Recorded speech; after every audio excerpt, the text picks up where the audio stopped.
Okay, let's dive right in. There have been some pretty surprising reports lately about Elon Musk, a figure everyone talks about, right? Absolutely. And today we're doing a deep dive into what some specific sources are saying about his personal life reports, about his children, certain alleged habits. And also his work with the Trump administration's Department of Government Efficiency, DOGE, they called it. Exactly. And the interesting thing is how these reports kind of weave the personal and the professional together. We're mainly looking at recent stuff from the New York Times, the Wall Street Journal, Hmm. and also accounts from people quoted in those articles, like Ashley St. Clair and Stephen Miller. Right. And just to be super clear for you listening, Yeah. our goal here is simply to unpack what these sources report. We're looking at the key nuggets of information they present, not adding our own opinions. Just laying out what's been reported. So one big area is claims about his children, the number, even where they might be located, according to the sources. Yeah, like that specific claim in the New York Times from Ashley St. Clair. She apparently revealed a paternity test showing Musk is the father of her child. And the source describes that child as his 14th known child. Right. And St. Clair is quoted in the NYT saying Musk told her he'd fathered children, globally. She even mentioned a Japanese pop star, apparently. It's quite a claim. And the NYT report also touches on his reported motivation, according to St. Clair's account. She apparently said Musk framed it as altruism. Altruism. How so? Well, according to her account in the report, he felt people should just have more children. And he supposedly said he'd give sperm to anyone who asked for it. Wow. That's a very specific detail from her account. And then the Wall Street Journal report, it adds another layer, doesn't it? It does. It suggests the actual number of children might even be higher than the publicly known count. The journal said they saw texts from a meeting in 2023 where Musk apparently claimed Japanese officials asked him to be a sperm donor for a high-profile woman there. And he reportedly texted St. Clair something like, no romance or anything, just sperm. Is that right? That's what the journal reported seeing in the text, yes.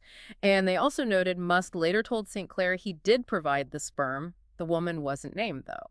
So when you put that together with his public stance, being a vocal pronatalist. Exactly. The sources kind of frame these reported actions within that context, and they note he's publicly known to have at least 14 kids with 4 women, including Grimes and Siobhan Solis. Okay, so those reported details about his progeny, certainly eye-opening. Let's shift gears now, moving from that to the other set of claims, the New York Times report again. Right. This part focuses on allegations about his personal habits, specifically during the time he was involved with DOGE, that government efficiency department. And the claims reported in the NYT are pretty intense, aren't they? They are. The article quotes sources claiming Musk was using drugs intensely and regularly during that period. What sort of specifics does the NYT report mention? Well, according to the sources they cited, the claims included things like using so much ketamine that it was affecting his bladder, also taking ecstasy, psychedelic mushrooms, and reportedly traveling with a daily pill box, something like 20 pills in it. These are the specific claims detailed in that NYT report. Okay, and we should also mention the response, right, from people involved with DOGE. Your source material included Stephen Miller's reaction, reported by CNN. He was White House Deputy Chief of Staff. Yes, exactly. And CNN reported that Miller said he had, well, no concerns about these allegations regarding Musk. No concerns. That's what was reported.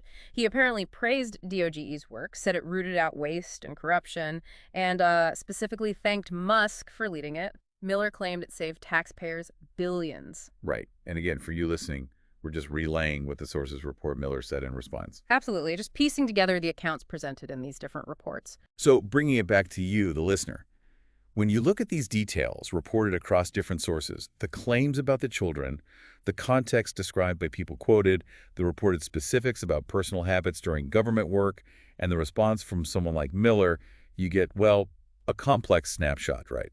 A very complex snapshot of claims being made about his reported private life and public roles, all based strictly on what's in the source material we've looked at. So just to quickly recap, we've touched on the reports about the number and location of his children, accounts from individuals like Ashley St. Clair, as quoted in the sources, and those claims of the NYT about personal habits linked to his government work, plus the reported response from Stephen Miller. And everything we've discussed today comes straight from those sources, the NYT, the WSJ, CNN's reporting on Miller's comments. Exactly. So here's maybe a final thought for you to mull over. When you hear reports like these, from different places, touching on both the supposed personal lives and the public work of really prominent figures. How do you process that? How do you weigh these different kinds of claims? It's something to think about.